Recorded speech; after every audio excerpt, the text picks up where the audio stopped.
Sanar no siempre es fácil, pero siempre es posible. Bienvenidos a Secure Woman, un espacio para sanar, cuestionar y crecer desde la psicología y el bienestar integral. Aquí hablamos sin filtros de lo que muchos callan. Abrimos conversaciones personales que te invitan a reflexionar y a construir tu propio camino. Este podcast no sustituye una terapia psicológica. Buscamos generar conciencia y acompañarte con empatía.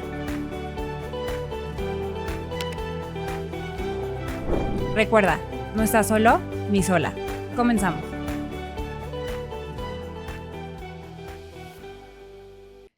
Hoy tenemos el privilegio de platicar con una mujer profundamente valiente.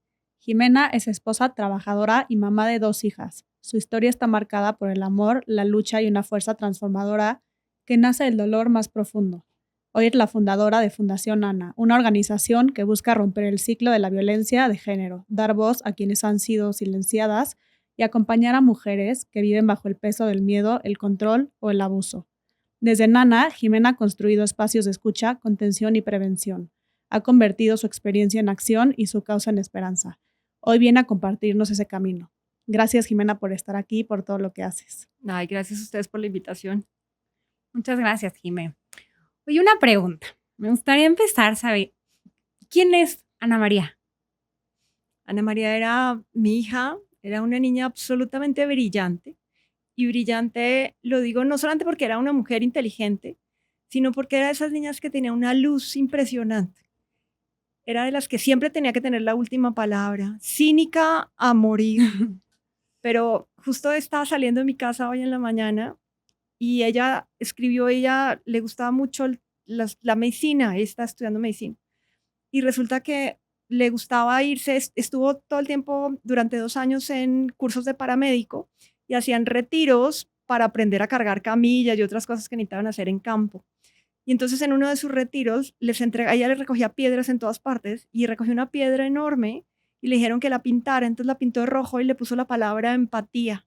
Y la tengo en la entrada de la casa. Yo hoy que iba saliendo para acá, de pronto no sé por qué, de pronto me volteé a ver la piedra y entendí que eso era Ana María. Era esas personas completamente empáticas con los animales, con los amigos, con las personas. Y yo creo que también por eso decidió estudiar medicina, porque esa era su raíz. Era una mujer brillante y empática más no poder. Wow, me encanta. Ay. ¿Y cómo eran ustedes como familia? ¿Qué relación tenías tú con Ana María? Mira, Ana María nació con problemas estomacales, que era como inmadurez del sistema digestivo. Entonces ella nació llorando mucho y lloraba mucho porque le dolía el estómago. Entonces nos tocó probar de todo. O sea, yo no le pude dar de comer, tenía tenía una leche especial que había que importar y una vez no llegó, entonces mi mamá le tocó traérsela porque esta niñita no comía nada. Entonces, y cuando comenzó a comer sólidos, había que darle algo y regresarnos 3 pasos. O sea, le costó mucho trabajo eso. Y entonces como que era una niña que necesitó mucha atención desde chiquita y tiene una hermana mayor que es Daniela, era 3 años mayor. Y entonces ella lo que logró fue que toda la familia girara en torno a ella desde chiquitica. En la medida en la que fue creciendo, digamos, ella fue como una niña tardía, creció tarde, se desarrolló tarde y entonces siempre fue muy niña. Y entonces ella lo que le gustaba siempre era pues tenernos a todos alrededor. Sobre todo tenía muy buena relación con mi esposo, porque además ella era súper aventurera, entonces, y mi marido también. Entonces, esquiaron en agua, ¿cómo se llama? En nieve, pero iban a montar en bicicleta al autódromo los fines de semana. Muy aventada. Sí, entonces había una relación muy bonita de mi esposo con ella. Yo tenía una relación, tal vez, la hermana se fue a estudiar desde hace 5 años a Alemania. Entonces, pues ya estaba ella prácticamente sola en la casa, solamente cuando venía mi otra hija o yo me iba de viaje a verla. Entonces, tenía toda la familia alrededor de ella, incluso a los abuelos, a todo el mundo tenía alrededor. Entonces, era de esas niñas que por encima de cualquier otra cosa era visible, o sea, y todo giraba en torno a ella. A la hora que llegaba, a la que hora la recogíamos, en la comida que tenía, o sea, todo giraba en torno a ella, la verdad. Una luz. Era una niña consentida dentro de la familia. Completamente, sí. Y bueno, estamos hablando en pasado, no hemos dicho nada de lo que ha pasado, pero cuéntanos qué pasó con Ana María y qué pasó ese día. Ana María tuvo un novio durante prácticamente año y medio que fue compañero de ella del colegio. Él entró en primero de secundaria, por eso nosotros no éramos tan amigos de sus papás, o sea, no los conocíamos tanto, a diferencia de todos los demás amigos de Ana María que han entrado de primero de kinder al colegio. En los últimos 2 años de preparatoria, que fue 2021 y hasta 2023 fueron novios, fue desde noviembre. Me acuerdo que un día me dijo, mamá, es que me van a pedir y yo no sabía qué, o sea, qué era lo que le iban a pedir. Así, pero llegaba, era un muchacho muy detallista, era un muchacho también muy inteligente, o sea, incluso él ganó el premio de excelencia en el colegio a final de ciclo, pero nosotros nunca vimos un tema de violencia ni nada, era una relación normal en donde tampoco, pues cuando es una relación de colegio uno como que no se mete mucho en esas relaciones. Este muchacho casi no iba a la casa, generalmente se veían en las fiestas de colegio, en el colegio, cosas así. Y ellos terminaban en junio de 2023. Nosotros, como les decía, no vimos señales extrañas, solamente ya como a final del noviazgo, sí veía a Ana María como muy apagada, como que ya no le gustaba tanto el muchacho. Un día la encontré llorando y me dijo que es que él se había puesto muy celoso o que un día estaba molesto porque ella se había ido al concierto de la mejor amiga con la falda que él le había regalado. Entonces cuando le dije, ay, Ana María, termina, porque además Ana María entraba a la carrera de medicina y él se iba a ir para Alemania a estudiar ingeniería. Entonces ya le dije, o sea, ¿qué vamos a hacer cuando se vaya? Mejor terminen de una vez. Y entonces Ana María terminó en junio de 2023. Comenzó él a mandarle muchos regalos después de que terminaron y mandarle mensajes y mandaba unos regalos carísimos hasta que mi marido le dijo, ya no recibes ningún regalo. Y así lo hicimos. Se lo dijo tanto a Ana María como a la señora que nos ayuda en la casa. Y nos fuimos de viaje, mi marido y yo, que teníamos postergado ese viaje desde 2020, que era viaje de aniversario. Y nos fuimos para Europa y allá nos encontramos con mi otra hija porque también vive ahí muy cerca, entonces decidimos vernos los tres. Dejamos a Ana María sola, es un conjunto cerrado, pues ya había vivido sola en Alemania en internado, pues tenía quien la llevara y quien la recogiera, entonces pues como que estábamos muy tranquilos. Y eso fue, nosotros nos fuimos un 8 de septiembre. Ese domingo, que fue 10 de septiembre, Ana María nos llama el lunes en la mañana, que para nosotros eran 8 horas de diferencia, a decirnos que se le había desaparecido la computadora. Y dije, ay, qué raro, Ana María, ¿no la habrás dejado donde tus abuelos porque se había ido a estudiar a casa de los abuelos el domingo? Me dijo, no, yo estaba trabajando en ella. Entonces le dije, a ver, ¿qué necesitas? Y me dijo, es que tengo examen y necesito computadora. Entonces le dije, pues llévatela de tu papá, le di los passwords y todo, y le dije, cuando regrese lo solucionamos. Como que no se me ocurrió más allá de que se hubiera perdido algo, que algo más hubiera podido pasar. O sea, uno, la verdad no lo pensé. Claro.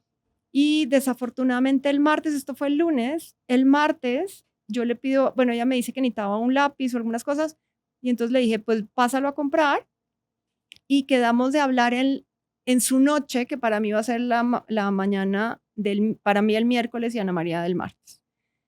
Como a las 2 de la mañana de ese día, suena el teléfono. Mis hijas, yo trabajo en manejo de crisis, entonces todo el mundo sabe que yo dejo el teléfono en silencio porque si no, no me dejaría dormir nunca. Y las niñas, desde que viajaban, sabían que si algo pasaba tenía que llamar a mi marido, que era el que tenía siempre el teléfono prendido.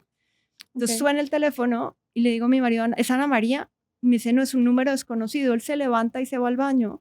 Y yo dije, ay, de una vez le voy a preguntar a Ana María cómo está. Entonces agarro el teléfono y había un mensaje de la señora que nos ayuda diciendo que había pasado este muchacho por la casa, que lo había visto muy extraño, que le había dicho que le quería dejar un regalo, pero que ella le dijo que pues ya no podía recibir ningún regalo, que le preguntó insistentemente a qué hora se iba. Entonces que ella habló le dijo que ella no sabía y que pues dependía del día se iba a determinadas horas. Y ya, que cuando Ana María regresó de la universidad, que llegó un poco más tarde por lo que había ido a comprar las cosas que yo le había dicho que comprara, que ella le dijo que había estado muy extraño, que había pasado por la casa y que ella le dijo, sí, sí, no te preocupes, ya lo sé y ya. Y entonces esta señora se va y entonces yo agarro ese mensaje, le hago print screen, se lo mando a Ana María y le dije, ay, Ana María, ¿cómo estás? Me mandó este mensaje Nayeli. Y no me contestaba y no me contestaba. Regresa mi marido del baño y le dije, oye, Ana María no me está contestando. Y en ese momento entró un mensaje donde me decía, espérame tantito, estaba jugando con el perro. Le dije, ay, perfecto, pero contéstame, quiero hablar contigo. Y otra vez no me contestaba y no me contestaba, y unos minutos después mando un mensaje diciendo que lo que pasaba era que ella no quería estar sola, que la despidiera de su papá. Yo agarro el teléfono, llamo al vecino y le pregunté, ¿estás en la casa? Y me dijo, sí, acabo de llegar. Entonces le dije, por favor, entra a la casa a ver cómo está Ana María, porque me mandó un mensaje muy extraño. Entonces me dice, ¿por dónde entro? Y yo, como siempre, por la puerta de atrás, porque siempre dejábamos la puerta de la cocina abierta para que el perro saliera al jardín y porque pues, es un lugar muy seguro. Él entra a la casa y me llama 3 minutos después de que yo lo llamo a decirme que Ana María estaba colgada. Entonces yo le dije, descuélgala mientras yo llamo a la ambulancia. En ese momento llamo yo a la ambulancia, a la policía, llamamos a unos amigos que vivían ahí cerca, llamamos a mi cuñado que también vivía en el fraccionamiento de al lado.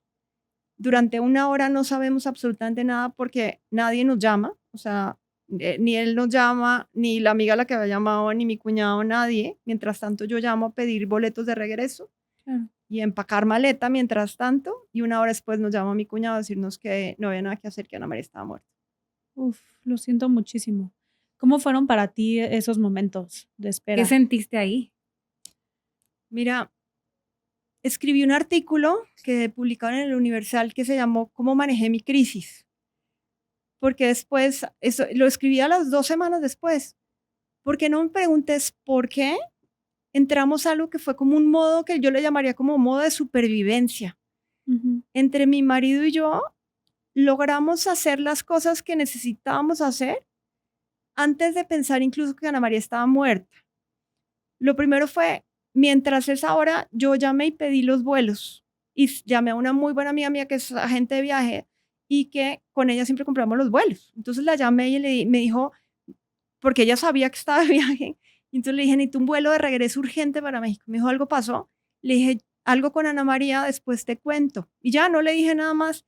Ella sacó los vuelos, esto era las 2:30 de la mañana, y me sacó los vuelos para las 5:30 de la mañana. O sea, en 3 horas teníamos que irnos.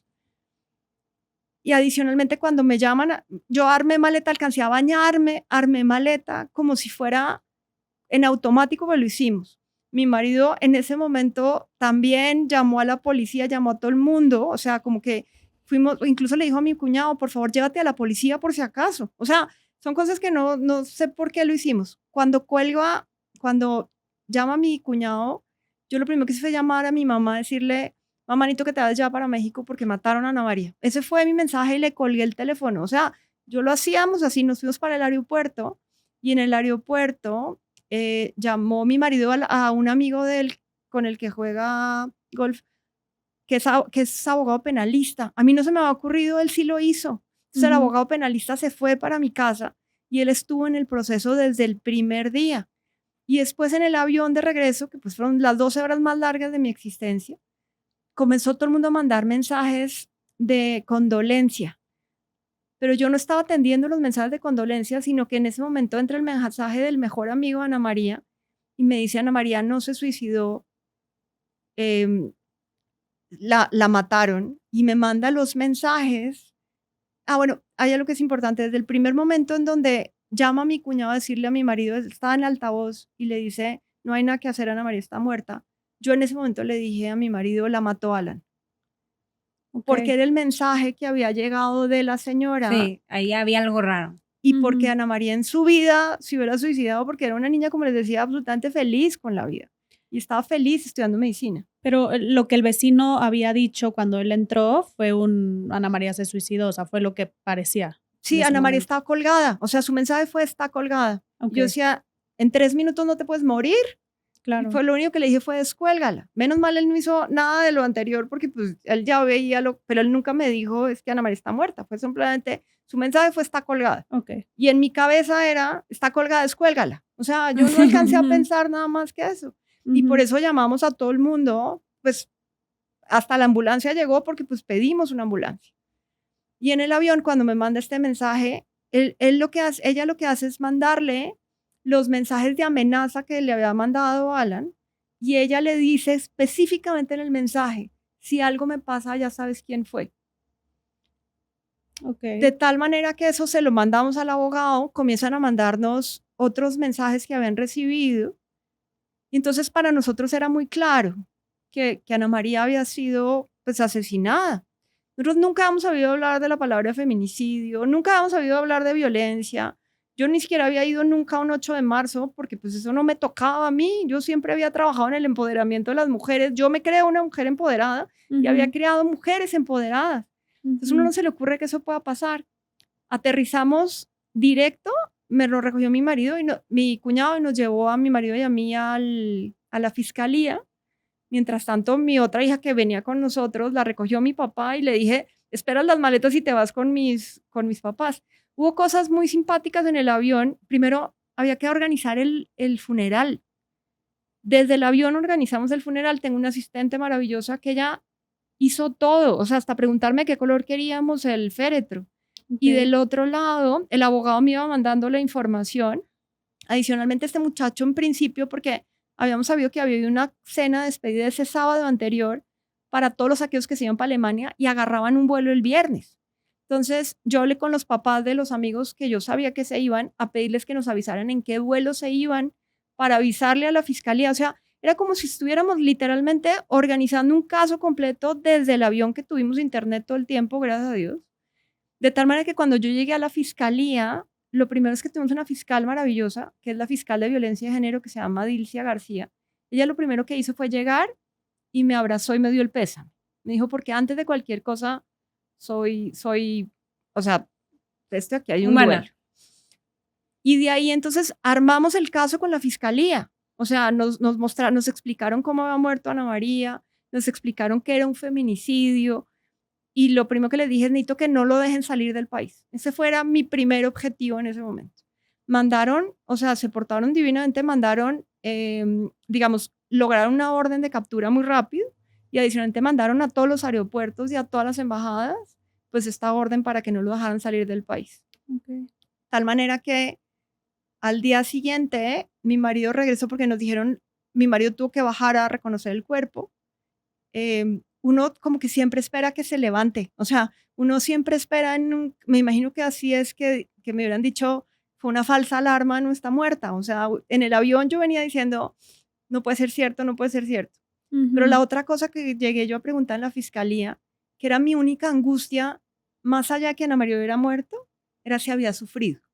Y lo primero que les pregunté era que si había sufrido y me dijeron que no, que había recibido un golpe y que con ese golpe había quedado inconsciente. Y ya a partir de ahí habían podido manipular, digamos que el cuerpo y todas las demás cosas que ahorita están en juicio. Entonces, ya con esa tranquilidad, organizamos todo. O sea, era primero mandar la esquela, que pues nadie, o sea, a través de redes sociales, hicimos todo lo que tenemos que hacer. Y apenas llegamos al velorio, que fue al jueves siguiente, esto fue, Ana María murió el martes, el miércoles estamos en la fiscalía, el jueves ya la velamos en la tarde, a partir de las 4 de la tarde. Además de todo, pues yo venía con la ropa de verano, no, vaya y busque ropa para poder ir al velorio, o sea, eso no entraba en la cabeza de nadie. Llegó toda mi familia, llegaron mis papás, mis hermanas, llegaron todas, entonces estaba como muy acompañados. Pero el velorio fue de esos velorios, adicionalmente que llegó hasta el gato, o sea, yo nunca he visto tanta gente en un velorio, pero yo me paré en la escalera, no solamente a recibir las condolencias, sino yo tenía que limpiar el nombre de Ana María, porque todo el mundo llegaba pensando que Ana María se iba a suicidar, porque era lo más fácil de contar a que alguien y a que lo hubiera matado el de al lado. Entonces, persona que llegaba, persona que le decía, Ana María murió asesinada, la asesinó. Y así empecé todo el cuento y entonces ya comenzaron a acercarse a preguntar. Yo contaba la historia, yo la debía haber contado, la sigo contando muchas veces, pero porque ahí lo que necesitaba era primero limpiar el nombre de Ana María, o sea, es que en ese momento tú entraste como en un estado de alerta, ¿no? Y en el estado de alerta siempre es o ataque o huida. Y entonces tu respuesta fue, digamos, de ataque en una manera de tengo que resolver. Sí. Entonces todavía ni siquiera había tiempo como para procesar probablemente. Claro, incluso tenemos a este muchacho lo detienen el 16, que esto fue el sábado. En la tarde, en la noche lo detienen. Nos avisa el abogado. Era nuestro aniversario el 16, yo me casé un 16 de septiembre. Entonces, a partir de ahí, hasta ahí nos han llegado los 16 de septiembre, pero el caso fue cuando nos avisan. Yo ya había hablado con la fiscalía y con el abogado para preguntarle si podía salir a medios. Mi trabajo siempre ha sido manejo de medios. Me dijeron hasta que no lo agarremos, no, porque si no hay un riesgo enorme que se dé a la fuga. Entonces, ese día pregunté, ¿ya puedo salir a medios? Y me dijeron sí. Entonces yo hice lo que hago para cualquier cliente, hice el guión de lo que iba a decir, porque yo le había dicho, yo ya había hablado con varios periodistas que habían ido al velorio, amigos míos. Le dije, yo el día en que salga a medios, necesito que me cubran. Me dijeron, te mando un reportero. Le dije, no, yo tengo que salir a contar la historia para llenar lo que yo llamo vacíos de información, o sea, para que no haya un cabo suelto en el tema, y después sí mándame el reportero. Yo nunca creí que ese video, porque lo que hice fue subir un video mío contando lo que había pasado y pidiendo algo que se llama justicia para Ana María, que lo sigo pidiendo, porque mi preocupación más grande era que no lo vincularan a proceso, que es, digamos que el riesgo mayor una vez que capturan a alguien es que no lo vinculen a proceso.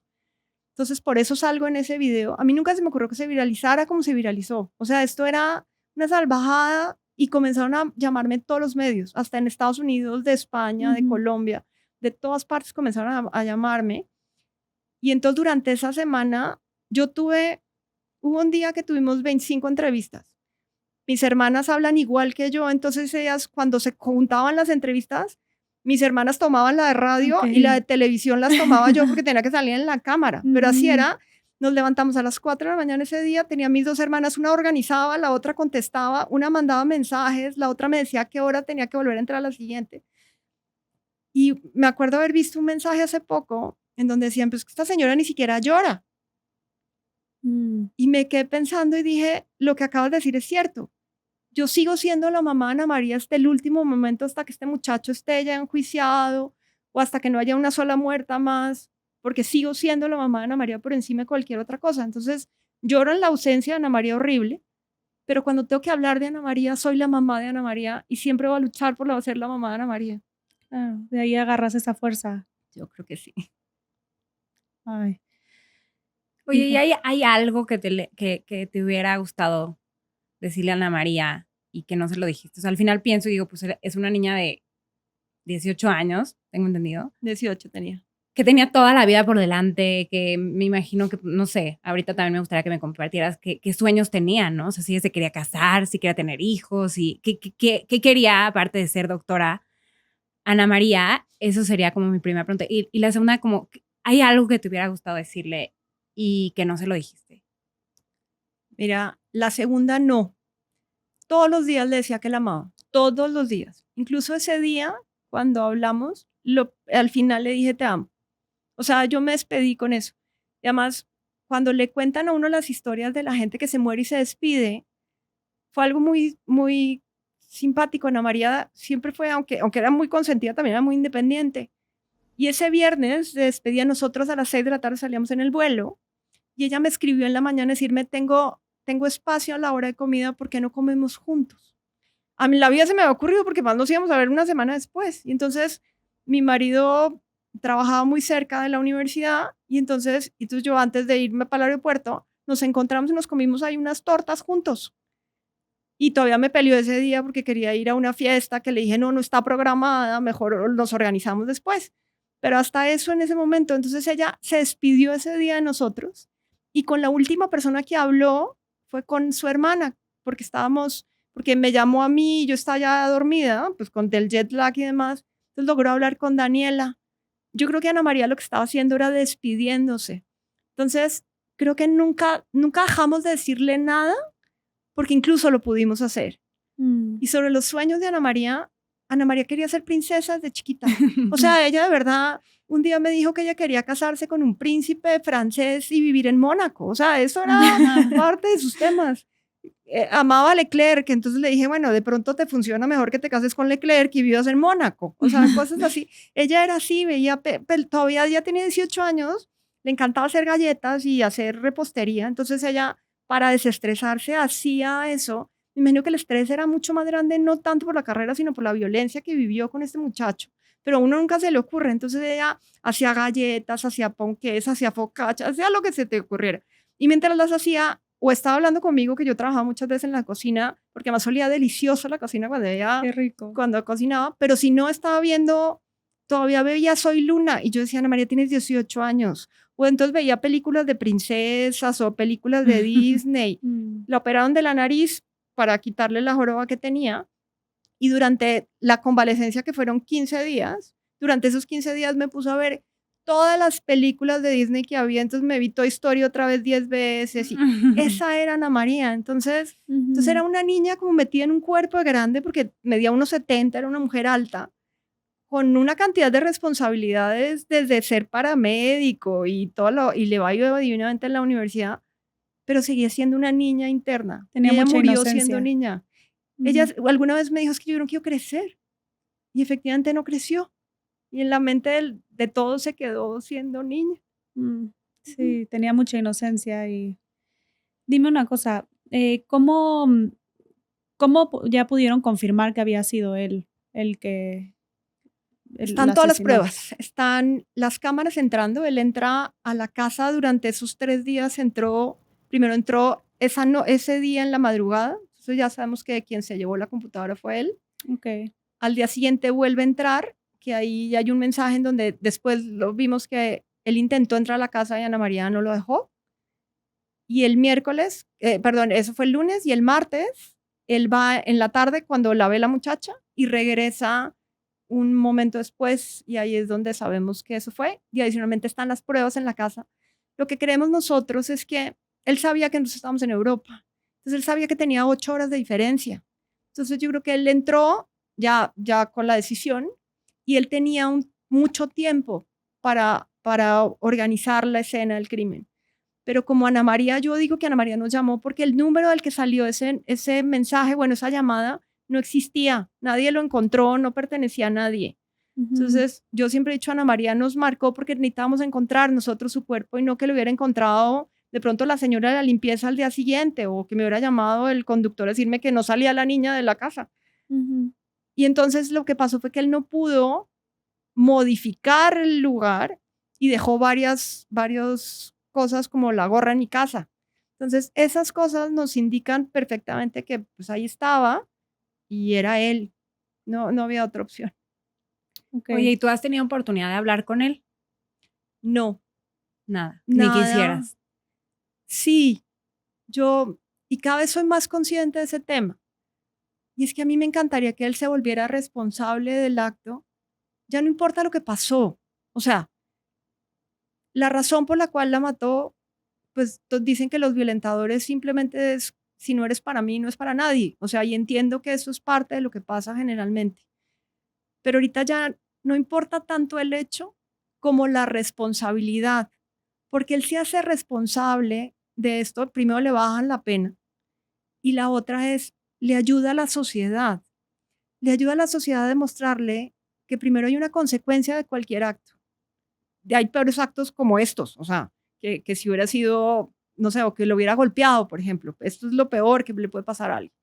Pero la otra, ojalá pudiéramos trabajar desde el lado de los hombres, porque la violencia hacia las mujeres no se va a acabar si los hombres no se hacen responsables de la violencia, si no entienden lo que implica ser agresores con alguien.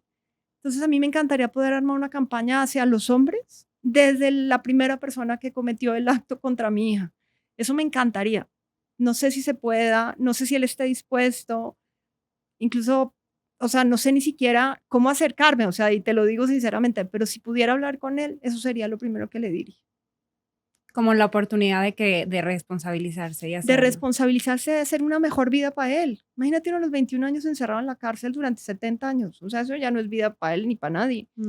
Entonces, ¿cómo hacer para que su vida sean de pronto 25 años o 30 años en la cárcel, pero saliendo de ahí tenga una buena vida? Porque estudió, porque hizo algo para los demás, porque trabajó en alguna cosa desde la cárcel. Yo lo vería así. Incluso si yo fuera la mamá de él, pues preferiría que fuera una persona de valor a solamente tener a una persona dentro de una cárcel. Justo ahí iba mi siguiente pregunta. ¿Con la familia de él hubo algún contacto? ¿Ellos se pusieron en contacto con ustedes en algún momento? No, ella me mandó porque me imagino que se conocían, porque pues había una relación de 1 año y medio, o sea, tú y él tenían una relación. Claro, incluso fueron alguna vez a la casa y nosotros fuimos a cenar alguna vez a la casa de ellos también, o Ana María se había ido a la casa de ellos de campo, pues a la casa de campo y la habíamos dejado y habíamos ido nosotros a llevarla, o sea, no éramos amigos, pero sí tienes una relación sabiendo que yo llamaba a preguntar si ella iba a estar cuando Ana María iba a ir y ella también sabía si yo iba a estar o no.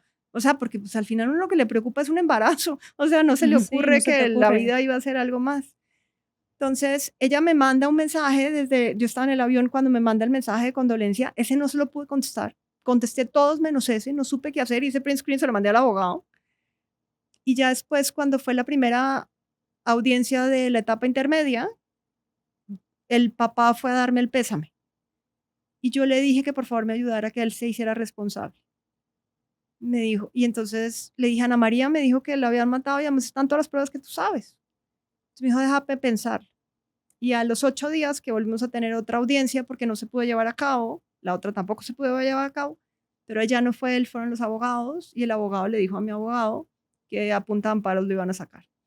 Ya la última vez que los vimos, que fue hace unos días, en otro intento de audiencia que todavía no se ha podido llevar a cabo, ahí estaban todos, ahí estaba el papá, la mamá y el hermano que le sigue. Pero ahí sí ya ni siquiera nos miraron, ni se acercaron, ni nada. O sea, los papás están luchando por su inocencia, me imagino. Sí, o por sacarlo. No sé Ok. cómo. O sea, porque al final, cuando no puedes demostrar una inocencia, tendrías que sacarlo a punta de temas procesales. Mi papá tiene una teoría y es que dice que debe ser muy difícil ser el padre de un asesino. Claro. Y pues al final la culpabilidad no debe ser tan simpática, pero si lo logran sacar a punta de procesos, pues ellos pueden más o menos limpiar su culpa, por decir una cosa así. Y entiendo, pero tampoco quieres tener un hijo afuera cuando cometió un error de ese tamaño. Ujú. En este caso, dices de unos mensajes donde él la amenazaba, ¿no? O sea, Sí. ¿fue algo planeado? ¿Él iba hacia eso o fue más como que le ganó el impulso? No lo sabemos, o sea, él tendría que confesar bien qué fue lo que Ujú. pasó, pero él sí ya iba, pero por lo que entendemos y por la forma en la que fue, él iba a matar a Ana María.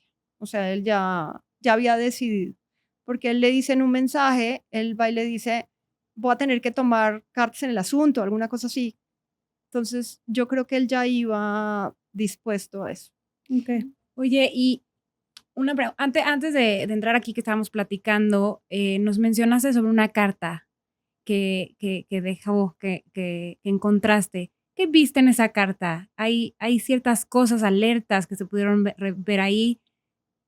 Mira, nosotros, todo lo que yo les cuento, de lo que entendí lo que le ha pasado a Ana María, ya fue a posteriori. Ok. O sea, en el momento, o sea, además, cuando ellos terminaron, pues como que todo el mundo dijo, ay, qué bueno. Resulta que todos sabían que Ana María tenía una relación tóxica. Todos los amigos sabían, Mm. papás de los amigos sabían, incluso docentes sabían, y Ana María iba a la psicóloga, y la psicóloga sabía. Pero cuando Ana María termina, pues todo el mundo como que dice, ay, bueno, ya se le acabó la relación tóxica. Lo que el mundo no sabe es que cuando estás ante un violentador, los 3 meses siguientes a terminar una relación así son los más peligrosos. Ana María efectivamente terminó a finales de junio y la mataron en septiembre, dentro de esos 90 días. Por eso los refugios son de 90 días. Entonces, lo que pasa fue que cuando yo salgo a medios, resulta que comienzan a llamarme personas a decirme que gracias al testimonio que yo había dado, que pues yo no había dicho nada más que lo que les estoy contando, habían logrado sacar a sus hijas de relaciones violentas o se habían dado cuenta otras mujeres que estaban viviendo relaciones violentas. Me comenzaron a llegar, me comenzaron a invitar a contar la historia de Ana María. Yo en ese momento no entendía por qué, pero en la medida en la que tú vas contando, primero es Susana y la otra es que cuando te dicen que alguien se salvó gracias a lo que tú dijiste, dices valió la pena la muerte de Ana María, más allá de Ujú. cualquier otra cosa. Y entonces comenzaron a llamarme cada vez más. Para el 8 de marzo me llama una periodista y me dice, oye, ¿cuál va a ser tu contingente? Y yo, ¿qué es un contingente? Y entonces pues ya me puse a hablar con otras feministas y entonces ya decidimos a marchar. Entonces yo mandé a hacer playeras que decían justicia para Ana María, mandamos a hacer pancartas y todo. Y cuando salgo yo ese 8 de marzo, me di cuenta que las mujeres, yo siempre he vivido en un mundo en donde peleamos por el empoderamiento, que la palabra después me dijeron que no tendría que ser así porque yo no le puedo dar el poder a nadie, cada quien tiene su poder, pero digamos que esa Ujú. es la palabra conocida. Y me di cuenta que las mujeres que estaban ahí no estaban peleando por eso, no estaban peleando por mejores condiciones de trabajo, estaban peleando por la vida de otras mujeres, Ujú. Ujú. hermanas, amigas o como yo, hija. Ujú. Y entonces ahí fue cuando dije, es increíble que estamos en un país en donde yo no puedo pelear por mejores condiciones si primero tengo que pelear por la vida.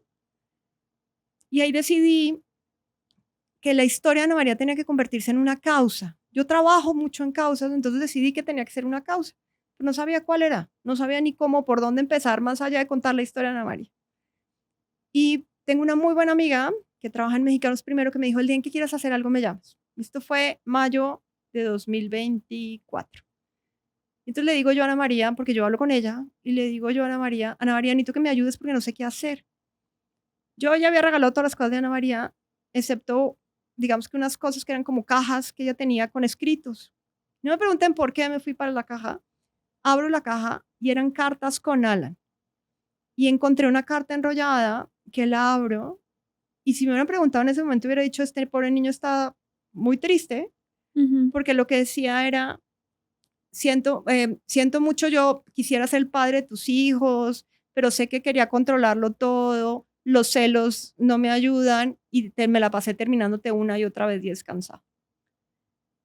Y cuando yo leo la carta y se la mandé, tengo una sobrina que vive justo en Europa y estudió violencia de género, esa fue su carrera, hizo maestría en cambio de cultura para violencia de género y ahorita está haciendo un doctorado.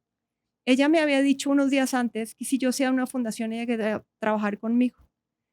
Y el día en que Ana María murió, ese día estábamos cenando con ella porque estaba viviendo allá y habíamos cenado con ella. No sé si todo se alineó y entonces le mando la carta y le dije, ¿cómo la ves? Me dijo, Jimena, están todas las señales de violencia en la carta. Y dije, a ver, explícame. Entonces resulta que las son 5 señales porque después ella nos hizo literalmente un curso, después un diplomado, ya después ya hice una maestría en el tema. Ok. Resulta que son 5. Uno es el tema de control. Generalmente un violentador o cualquier persona que sea agresivo lo hace por control, porque entiende que la víctima, desde el momento en donde te vuelves agresivo y la víctima se hace menos, tú puedes controlar a la víctima a través de cualquier agresión.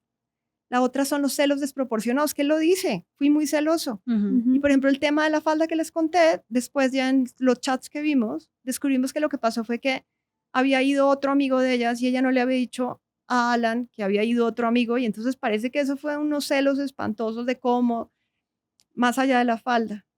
La tercera es para poder controlar a una víctima hay que aislarla.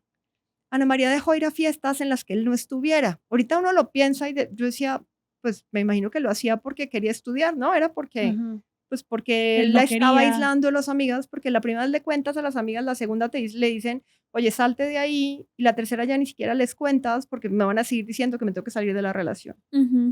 La otra son los cambios de temperamento que él le decía, me le he pasado terminándote una y otra vez. Hubo un día que Ana María llegó a la casa llorando, me dijo que es que le había terminado Alan. Y yo, bueno, pues, o sea, no pasa nada, pero Alan regresó unas horas después con un súper regalo y todo, pero parece que ahí empieza lo que llaman el ciclo de la violencia, que es al comienzo una luna de miel, después hay una tensión, comienzan las agresiones hasta que el agresor se da cuenta que pues se le pasó la mano y entonces vuelve a otra luna de miel a pedirle perdón y todo. Sí, y ahí es donde lo ves hasta en infidelidades y todo, que llegan con regalos, rosas, Claro. ¿no? Y luego Entonces, otra vez. parece que le empezó ahí ese ciclo y él le terminaba, le dejaba de hablar. Empezó parece que ahí. Y la última es el menosprecio de lo que piensa o dice la víctima, de tal manera que, por ejemplo, le decía siempre, que yo me acordaba que me decía que él le decía que es que ella no lo entendía porque parece que sus padres se estaban separando. Y entonces, y además, por ejemplo, a Ana María, nada le costaba, o sea, literalmente para ella era todo muy fácil. El día en que le dieron el premio de excelencia en el colegio, yo me volteé al final y le dije a Ana María, lo dejaste ganar. Me dijo, sí, porque a él sí le importaba. Entonces era eso, o sea, ella era la culpable de todo, y era la que no lo entendía, y era la que no lo quería. Y entonces eso menoscaba tu pensamiento o incluso el empoderamiento en cualquier caso. Entonces, si entendiéramos que son esas 5 en mayor o menor proporción, en todas las relaciones en donde hay violencia, está una o varias presentes. Entonces, lo que decidimos fue, a partir de esa carta, generar algo que le llamamos el kit de primeros auxilios, en donde contamos esas 5 y cómo es el ciclo de la violencia y cómo acompañar a una víctima. Porque lo que queremos, y por eso decidimos hacer la fundación, a partir de ahí primero era específicamente salten el primer grito, porque cuando uno entra a una relación violenta, si le dieran un golpe el primer día, hasta ahí le llega la relación, pero generalmente empieza primero con un grito, después con el menosprecio, o sea, y puede que ni siquiera a Ana María nunca le dimos un golpe, nunca, porque ella tenía camisetas cortas o minifaldas y nunca vimos algo que hubiera sido un tema físico. Pero pues las palabras, como dicen, pueden dañar más. Entonces, a partir de esa carta, decimos que la cruzada era eso, que todo el mundo entendiera cuáles son esas 5 señales de violencia, concientizar a todas las mujeres y a los hombres también. Porque, por ejemplo, el mejor amigo de Ana María le dijo a Ana María, ¿por qué no le cuentas a sus papás? Y Ana María le dijo, cuando regresen les cuento. Porque en la cabeza de este muchacho, pues no le iban a matar, o sea, no entraba eso dentro del pensamiento, pero tampoco nunca detuvieron a este muchacho. Lo que hacían era le decían a Ana María, pues nunca le dijeron, oye, está siendo violento o está siendo agresivo. Nadie lo hizo. Nadie habló con los directivos de la escuela, nadie habló con sus papás, sabiendo que era un muchacho agresivo.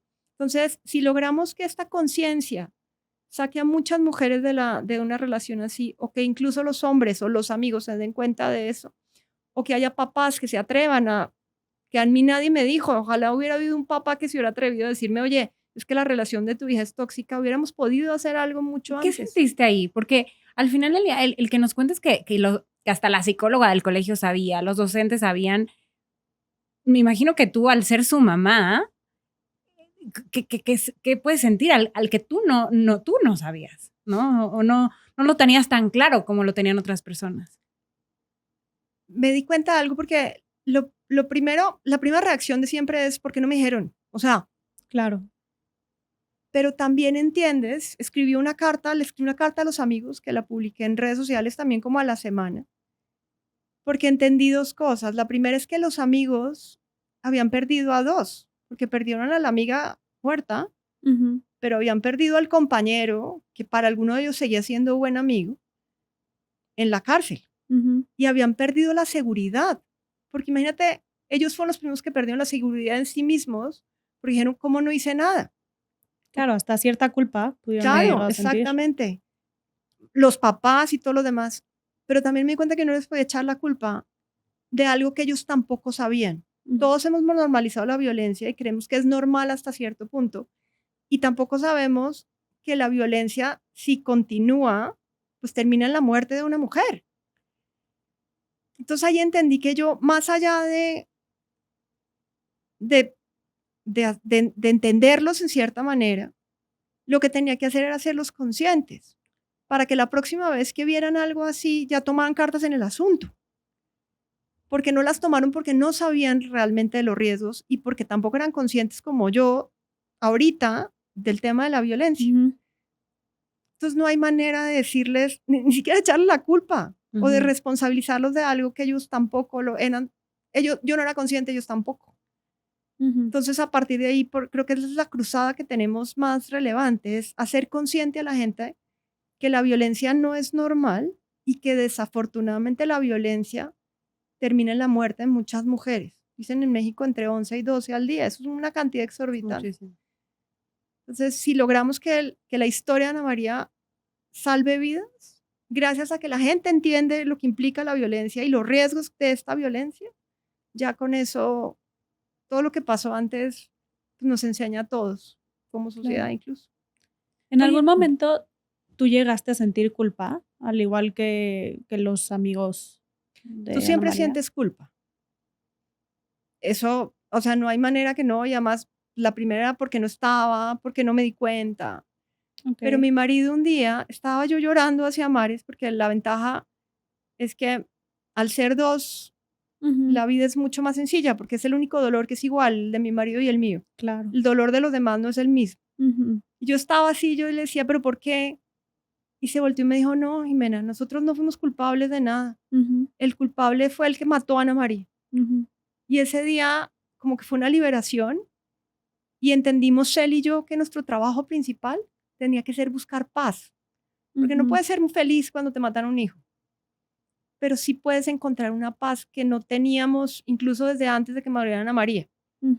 Hay un libro muy, muy crudo que se llama Tan poca vida, que es un libro más bien sobre hombres. Y ahí lo que decía uno, porque muere uno de sus hijos, y llegaba y decía, la vida de un padre es muy difícil, porque siempre estás pensando que no le pase nada a tu hijo. Y cuando te lo quitan, al final es un alivio, porque ya no tienes que pensar que algo malo le puede pasar. O sea, es una dualidad muy complicada. Y ahí entendí que efectivamente lo que puedes lograr como persona, cualquiera que pierda un ser querido, es la paz. Y es lo que hemos venido trabajando mi esposo y yo desde ese momento. Sí, creo que ante un duelo, justo para irlo procesando de manera más fácil, es el, fuera de preguntarte el por qué, es el para qué, ¿no? El para qué pasó esto, para qué, cómo voy a lograr tener paz, cómo voy a lograr salvar más vidas. Y eso creo que es lo que tú estás haciendo en este momento. Eso ayuda muchísimo a transitar un duelo y como tú dices, nunca va a volver a ser lo mismo después de que te quiten a un hijo, pero creo que esa es la manera más fácil de poder sobrellevar algo tan difícil. Y ahí es donde entonces surge esta fundación, ¿no? Si a mí, estamos en el velorio, hubo como muchas señales muy claras desde el primer momento. Y no me refiero al tema del feminicidio, sino a todo lo que estamos haciendo ahorita. Estábamos en el velorio, iba a empezar la misa, y se sienta al lado mío el director de la carrera de Ciencias de la Salud, que pues había sido pues el director de la carrera, Ana María. Y me dice, le voy a decir algo que es muy duro, y más en este momento. Me dice, lo que me han explicado siempre es que tendrías que buscar no el por qué, sino el para qué. Y se me quedó tan grabado que yo creo que desde ese mismo día, por eso tuve la claridad para saber que había un camino y la otra para ser capaz de escribir el artículo y escribir la carta para los amigos y hacer los videos que hice, porque entré, yo creo que, como dices, casi que en modo de supervivencia, pero buscando ese para qué de la muerte de Ana María desde el primer momento, pero me lo dijeron al lado, a 2 días de la muerte de Ana María. Oye, ¿y Daniela cómo lo vivió? Dejamos muy de lado a Daniela mucho tiempo. O sea, eso lo entiendo. Primero estaba lejos, o sea, porque pues vive fuera. Y entonces al comienzo estábamos todos tan centrados en el dolor propio que se nos olvidó que Daniela tenía un dolor más grande que el nuestro porque además ella estaba sola. Entonces, los primer semestre para ella fue como a entender el tema, pero el siguiente año le dio muy duro. Incluso en diciembre del año pasado que nos vimos, yo le dije, yo la vi muy mal, la vi muy triste, la vi ya con depresión. Y entonces le dije, tenemos 2 opciones, Daniela. Yo soy muy práctica, o sea, siempre he sido muy práctica y hay veces en donde ella me llama y me dice, hoy no quiero que seas mi mamá, porque la mamá es práctica. Hoy quiero que solo me oigas y no me aconsejes nada. Pero ahí sí le dije, si seguimos así, te regresas para México o buscas un trabajo. Esa fue mi solución práctica a la depresión de Daniel. Y ella es igual de práctica que yo, consiguió un trabajo a los 2 meses y con eso salió del duelo. O sea, poder hacer cosas por los demás, porque en un trabajo al final haces cosas por los demás. Tener una rutina, tener un hábito, ya no centrarse solamente en ella, le cambió la vida y ahora es una persona que ya salió adelante y que además encontró un nuevo camino. Y también es estar aquí. Yo hay veces en donde voy en la calle y me preguntan si soy la mamá de Ana María. Daniela tiene la ventaja y eso ya, ella siempre quiso estar en el anonimato.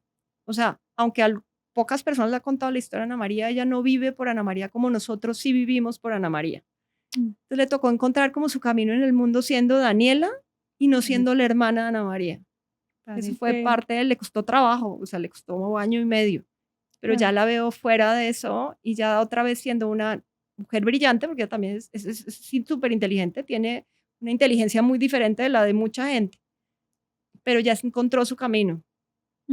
Y porque aparte es la hermana mayor, ¿cierto? Entonces me imagino que ahí también duele saber que era tu hermana chiquita y todo, pero al estar allá, pues es más fácil como hacer tu vida. Claro, pero también es más difícil porque le tocó vivir un duelo sola. Claro. Aquí todos vivimos el duelo con todo el resto de la familia, con todo el resto de los amigos, incluso con los amigos de Ana María. En cambio, le tocó sola, porque tiene un novio maravilloso que vino, justo estaba en septiembre aquí, porque es mexicano, entonces estaba justo en septiembre de vacaciones. Entonces fue la persona que más la acompañó. Y ya cuando regresaron, pues ya se hicieron novios. Él estudiaba la misma carrera que Daniela. Pues eran amigos, pero pues no. Y eso le ayudó también un montón. Siempre necesitas estar acompañado. No hay nada mejor que los lazos de amistad o de cualquier relación para poder sobrellevar un duelo. Eso lo entendimos muy bien. Claro. Oye, ¿y por qué Nana? Lo que pasa es que Ana María nació con una semana de diferencia de mi sobrino. Mi hermana, la que me sigue, tuvo a Julián con una semana de diferencia. Estamos las dos embarazadas. Y entonces se criaron como cuates. O sea, literalmente, cada vez que salíamos de vacaciones, los dos estaban en la misma carriola, peleaban como hermanos. Una vez íbamos en alguna parte y de pronto ven una vaca y dice Julián, mira, una vaca. Y Ana María le dice, tú no la viste, yo sí. Y este niñito comenzó a llorar y y era chiste de, tú no, yo sí. Y ya se quedó dentro de la familia. Pero él nunca le pudo decir a Ana María, le decía Nana desde chiquito. Entonces, cuando Ana María muere, el primero que le escribe una carta y la lee en el velorio fue Julián. Entonces, cuando decidimos cómo ponerle a la fundación, como que Fundación Ana María, como que era muy impersonal, y nos acordamos, le pusimos Nana, porque así le decían en casa de mis papás a Ana María. Okay. ¿Y qué hacen en la fundación, además de querer prevenir y que la gente conozca lo que son los 5, ¿no? Las 5 banderas rojas de la violencia? ¿Qué más hacen? Tenemos como 3 líneas, que es uno la concientización, la otra el tema de educación. Ya hicimos un primer análisis sobre cómo está el tema de la violencia en el noviazgo en las escuelas, lo hicimos con Mexicanos Primero. Ya hicimos los protocolos para escuelas y un curso específico para docentes, alumnos y padres de familia, que se llama La Escuela del Buen Trato. Esta la hicimos con la Fundación Gendes, que es una fundación que trabaja el tema de la agresión de hombres. Esa es como la segunda. Y la tercera, que es el tema de responsabilidad, que lo que queremos es incluso impulsar leyes en donde obliguen a los hombres agresivos a tomar terapia. Entonces, digamos que nuestro objetivo literalmente es la conciencia, la educación y la toma de responsabilidad por parte de hombres en este caso, o de los entornos de estos hombres, en el tema de la agresión. Y lo que estamos haciendo es desarrollando, además de cursos, o sea, que tenemos este curso de la escuela para escuelas, tenemos también para empresas, que el curso se llama del maltrato al buen trato, para explicarles no solamente el tema de violencia, sino cómo acompañar a víctimas y cómo hacer protocolos incluso dentro de las empresas.